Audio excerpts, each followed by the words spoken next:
Nasa 3,000 residente sa 3 bayan sa Laguna ang nabigyan ng ayuda sa ilalim ng Assistance to Individuals in Crisis Situations o AICS ngayong araw.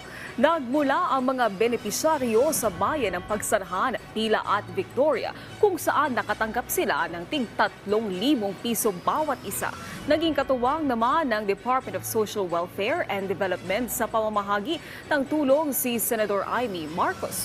Ayon kay Senador Amy, malaking bagay sa mga residente ang tulong na ito ng DSWD lalo't mataas ang bilihin ngayon.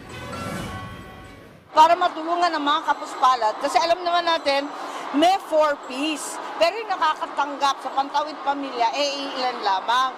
Wala dyan yung mga senior citizens, yung may kapansanan ng PWD, ang ating mga solo parents na hirap, at yung mga hard-hit sectors katulad ng TODA. So ngayon, tulong-tulong, dahil alam naman natin ang presyo ng gasolina, ng diesel, pagkataas-taas, pati pagkain.